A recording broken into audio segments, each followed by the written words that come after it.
Hello everyone, welcome back. I'm Rico and this is Relatively Sound, the channel that will meet you in the garden. Now, before we get into today's video, I do want to quickly apologize for how long it's taken me to upload videos over the last couple weeks. I know I released a video where I said that the speed in which I uploaded was going to start increasing now that I was getting back in the flow of writing and recording more videos. Of course, after I said that, a couple weeks later, we moved, which you're probably going to notice from the different background behind me now. I'm still recording in the same kind of music type room I had before, but we live somewhere different now, so the room is arranged differently. I actually think it looks kind of cooler than it did before, because now I can actually see my records in the background. But that aside, between that and work, I've been a little swamped, and now that the move is slowly starting to finalize, I'm able to start putting things together, start recording, and I got a lot of album reviews that I want to start recording and uploading, and then I also want to work on writing some of these videos, ideas that I've had for a while now. Now that everything's set up, I'm hoping that I can start recording on a weekly or bi-weekly schedule. But for today's video, I'm back with an album review. This time, I'm going to be talking about the latest Young the Giant album, their 6th studio album titled Victory Garden. Young the Giant are a band that I got into after I met Lindsay because they were one of her favorite bands growing up. And I will say, when I first heard their singles on the radio, especially Cough Syrup and My Body, they weren't quite my style at the time. I was kind of getting into the more classic rock. I just wasn't leaning towards the kind of more pop rock side of music. And she showed me that first self-titled album, their debut, and there's a lot of songs on there that I really liked a lot more than Cough Syrup of My Body. Songs like Guns Out, Garens, and then she showed me their other albums, like their second studio album with songs like It's About Time, Anagram, Firelight. And then I really kind of got into them when they released their album Home of the Strange, which is probably still my favorite album of theirs. Since then, though, their last couple studio albums have been kind of hit or miss for me. Their 2018 release, Mirror Master, had some fantastic songs like Oblivion, which is probably my favorite Young the Giant song, but then just had a lot of forgettable songs. And then in 2022, they released this kind of album/mix of 4 EPs titled American Bollywood, which definitely had a lot of themes, and I thought the idea of everything was interesting. Releasing 4 acts, basically 4 EPs, and then kind of putting it all together in one album. Definitely had themes of them growing up, their life, their upbringing. And for that, I really congratulated the band for doing something that was so thematic, something so different than what they've normally done. That said, kind of like Mirror Master, some of the songs I really enjoyed. Title track, Wake Up, The Walk Home. But like Mirror Master, it suffered from the fact that some of the songs were just not as memorable. Some of the songs just kind of felt like paint by number Young the Giant songs. And I think the album really suffered from the fact that like these acts got kind of released at different times, so that when the album was released, you basically had heard everything before. And I don't know, I just felt disconnected with the project, even though I thought it was a very ambitious project for the band, and I think it was really cool they did something like that. So earlier this year, when they announced the upcoming release of their 6th studio album, Victory Garden, I was a little cautious because I just didn't know if this album was going to land as hard as something like Home of the Strange or even like their first album. I was afraid I was not going to enjoy it as much.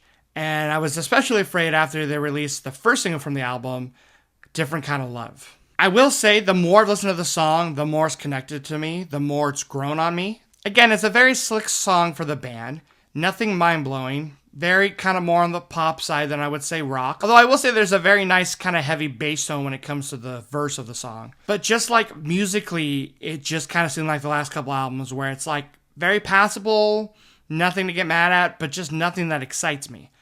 I will say though, the more I listen to the song, the more lyrically it's grown on me because the more I've connected the living in a house that's not your home lyric. You know, Lindsay and I moved out recently.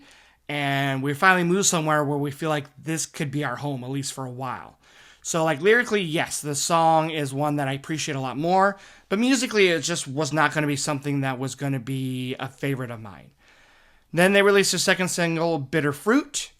which they had been playing live a lot. They did a version of In the Open where they do it kind of acoustically out in the open. And I liked this song a lot more because it was more energetic. It did remind me of songs from their first two albums that had that youthful energy, had more like kind of electric guitars in it, and it was a little catchier.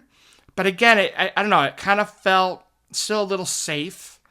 And then they kind of remained on this safe single release with the song Already There, which I know the band has stated is one of their favorites off this new album. Probably one of my least favorites, if I'm being honest, because, again, lyrically, I can kind of relate to the song. But musically, it's just very sterile. It's probably the best way to describe it. So going into this album, on my first listen, I was a little afraid because the singles either didn't wow me or they didn't make me want to keep going back to them. And I was even more surprised when I learned that this album was produced by a friend of the podcast, Brendan O'Brien. If you don't know the inside joke, Tony and I call Brendan O'Brien friend of the podcast. We don't know him. We've never met him. But he's produced a lot of our favorite albums. So every time we talk about an album that he's produced, we always call him friend of the podcast. Brendan O'Brien, if you're watching this, we'd love to interview you. We love a lot of the albums you've produced. It'd be cool to ask you questions. So on my first listen, I will say this. I was like, wow, this album actually is pretty good. Like, the first song, Evergreen, I was kind of like, okay, maybe I don't love all the choices on the song when it comes to maybe like slight production things or kind of like the structure of the song. But I like how the song gained momentum really quick, nice bass and drum groove, a little bit more flashier guitars than I feel like on the other singles, but a really good energy for an opening track. And I will say this album thematically is not as rich as their previous album, American Bollywood, but they did kind of have a very particular state of mind when they recorded this album. They stated the album was about radical empathy and seeing the world through the eyes of a child. And although maybe I don't see the later half of that statement in all these songs, I do feel like this album was the band kind of getting on track with one another. I mean, all of these guys now, I feel like, are married. Some of them have kids. They're getting older. And sometimes when that happens, a band seems to kind of drift apart. And it seems like this was their album where they're like, hey, let's kind of remember why we started this band in the first place. And there's a lot of songs on this album that just, the band feels re-energized. Like I said, opening track Evergreen feels like that. Bitterfruit, again, even though it's not like my absolute favorite, it is kind of more of that return to their younger days. And to me, it was really like the deep cuts on this album, or I guess the non-singles on this album that I really enjoyed a lot. On my first listen to this album, one of my favorite songs was This Too Shall Pass. This song is probably my favorite on the album still. The thing that I think I like the most about this song is how much it like caught me off guard, because it kind of begins with this like reverby, gentle, mysterious electric guitar picking. And then you get this like kind of spoken word dialogue. Almost sounds like maybe like an astronaut talking. And then the bass and drums come in with this groove I was not expecting. This kind of more upbeat, poppy kind of sound. And I was like, whoa, this is kind of different. And it's a little darker than I think sometimes the band writes. And lyrically, again, it's a song that can really connect to. It's, sometimes feeling like, you're at the end of your rope and feeling like, you're in a dark place. And, lead singer Samir is kind of like singing from a viewpoint of like giving advice to like a friend or a family member or a loved one saying, hey, this too shall pass. Like things will grow again. You'll feel better. And a lot of the songs on this album kind of have, I feel like, very similar lyrics. Maybe not like word for word, but definitely like the themes. And on some of them, maybe they're better than others. I think on this song, This Too Shall Pass, they're really strong. But I love like how the verse is kind of more laid back, and then the chorus, it picks up a little bit. The drums become more syncopated, a little faster on the hi-hats. And then you get him singing the title of the song in kind of a falsetto. And then the second chorus, they double it. And the second time he does that, This Too Shall Pass, I promise, he goes into his full voice. And that's my favorite range of Sameer's voice, is when he just goes full out. Like, he gets a little grit, he's kind of yelling a little bit. I've always loved that when he does that on songs like It's About Time or Silver Tongue, and it works fantastically here. So I love that song on a first listen. Another song that I think I was surprised by how much I liked was Ships Passing. This is kind of a song that I feel like if it was on Mirror Master or American Bollywood, I would have kind of passed over on a couple listens. But there was things about this song that reminded me about other songs I really liked. A lot of that had to do with the vocal melodies that Sameer's bringing up in the song. I love the line where he sings, "But I might not make it," especially the second time he sings it in the second pre-chorus, because the band drops out and it feels even stronger. And I just really love the vocal melodies in the chorus. When he sings the line, "I got my feelings right," he kind of goes lower in his register. And it kind of reminds me of something that Brandon Flowers would do on one of his solo albums. So I loved that. And it's a very short song. And I feel like actually a lot of these songs are kind of shorter in this album. It's only like 40 minutes, I think. It might not even be 40 minutes. I think it's like maybe half an hour. Yeah, I just double checked. It's only 35 minutes long. And that's because none of the songs really overstayed their welcome. And there's not too many songs to begin with, unlike American Bollywood. So I think that's one thing that makes this album stand out for me, is that, like, yes, some of the songs are maybe similar when it comes to the lyrics or the layers in the songs and like the textures and the soundscapes, but like it's cohesive, it's to the point, and it doesn't overstay its welcome. And songs like This Too Shall Pass, Ships Passing, I think really do that. Even a song like Mona Lisa, this to me kind of feels like it should also be one of the singles. It's maybe the brightest song on the album. It's the most upbeat. It's like the happiest. He's, just comparing someone he loves to, like, Mona Lisa, which has been done before. So, like, lyrically, maybe it's not the most unique song. It does have a really fun vibe, summery vibe. I really like it. It's maybe my least favorite part about the song is there's a little guitar bit in the verse that is a little like, there's a little like bend up in the note. And it has this like little swagger, little fun thing. Kind of reminds me a little bit of like something like The Edge would do in U2. And it's just wish it was mixed a little louder, because I love it. And I especially love how it's layered with the piano in the song that kind of sometimes is brief or just kind of comes in and out. And I do really like the lyric where he's singing about listening to Sheryl Crow and every day is a winding road. Little tongue-in-cheek that I like. And this was a song, again, that I feel like on one of their other albums, I would maybe just go, oh, this is supposed to be just the kind of pop filler song. But this album needed something that was a little bit more upbeat, especially because all the songs feel kind of very serious, even if they're maybe more in a major key. You also have God Is Witness, that definitely kind of has that more of that wake up kind of sound from American Bollywood, or the swagger of some of the songs off of Mirror Master. This one just has a really great groove, really cool chords that just kind of feel like you're not sure how to feel. Like, it kind of felt like dark for a second, but then it feels kind of hopeful, and then it kind of feels mysterious. Love what they're doing on this song. Chorus 2 has really cool rising and falling melodies that I enjoy. Lyrically, maybe not the strongest song, but I love the groove of this song. Like, musically, this is one of my other favorite moments on the album. And I really enjoyed the penultimate song, The Garden, too. Kind of starts off a little bit more upbeat, but in a more kind of dramatic way. Maybe like the most intense song, until you get to the chorus where like the drums kind of drop out and it's just this kind of guitar riff that's like kind of more like gentle, more soothing.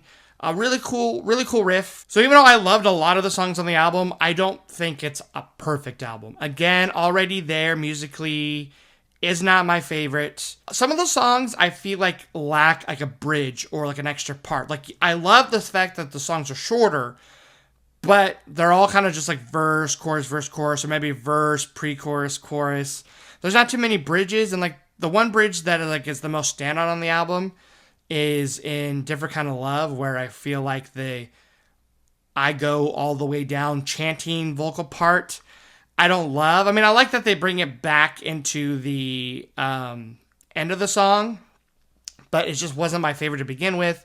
Mona Lisa, I don't love that it starts off with the chorus, because the chorus is my least favorite part of the song. I much prefer the verse. And there's a couple songs near the end that I feel like maybe aren't the strongest. Are You With Me is a very breezy song, kind of like a Mona Lisa, but even more laid back. I like it. I definitely like it more than some of the songs off the last couple albums. But I don't know, maybe the placement on the album, I just feel like it's a little wasted, maybe.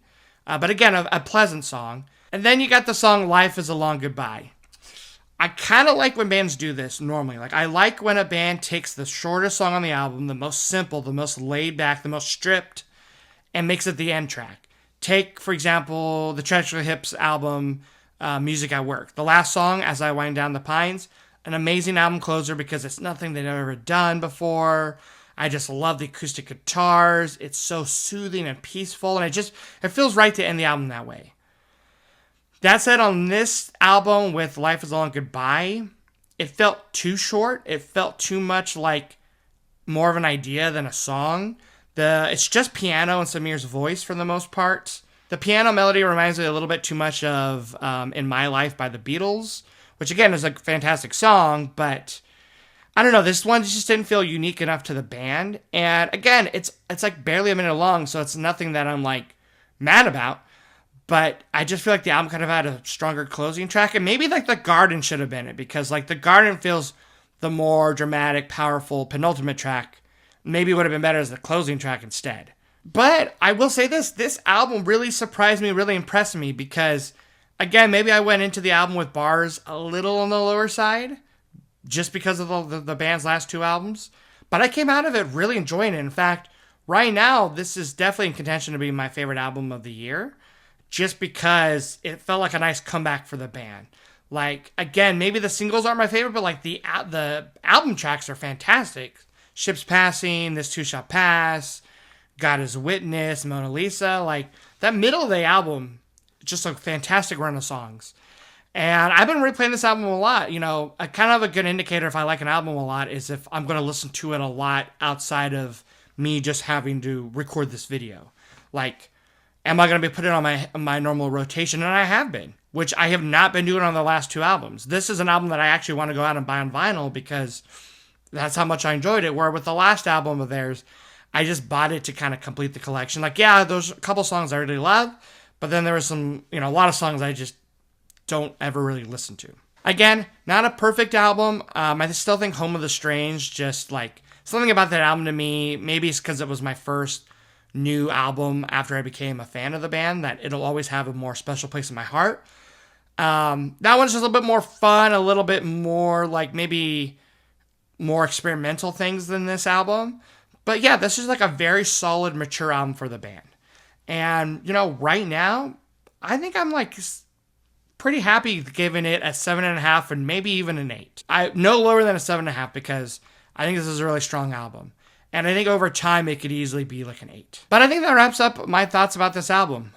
Really enjoyed it. Really glad the band is kind of back to where they should be when it comes to the, their songwriting, the lyrics, the grooves, and just the overall presentation of the album. But let us know what you think of this album. Did this feel like a good comeback album for the band? Did you prefer the last couple of albums? What are your favorite songs on the album? What rating would you give it? And just overall, if you're a fan of the band, are you happy with this release? But that'll be it for this video. I do have another album review coming out next week. I have to edit an older video I recorded months ago, kind of a video essay that I'm excited to finally start editing and to release. And then I'm going to go back to kind of my normal videos where I do, album rankings. I do have a couple new series where I'm going to talk about specific songs or maybe bring up certain topics. And who knows? Maybe Tony will finally be back to do a video with me in the future because he's been very busy lately and we definitely are long overdue for a new video. But until the next video, we hope you take care and you'll be hearing from us soon. Bye-bye.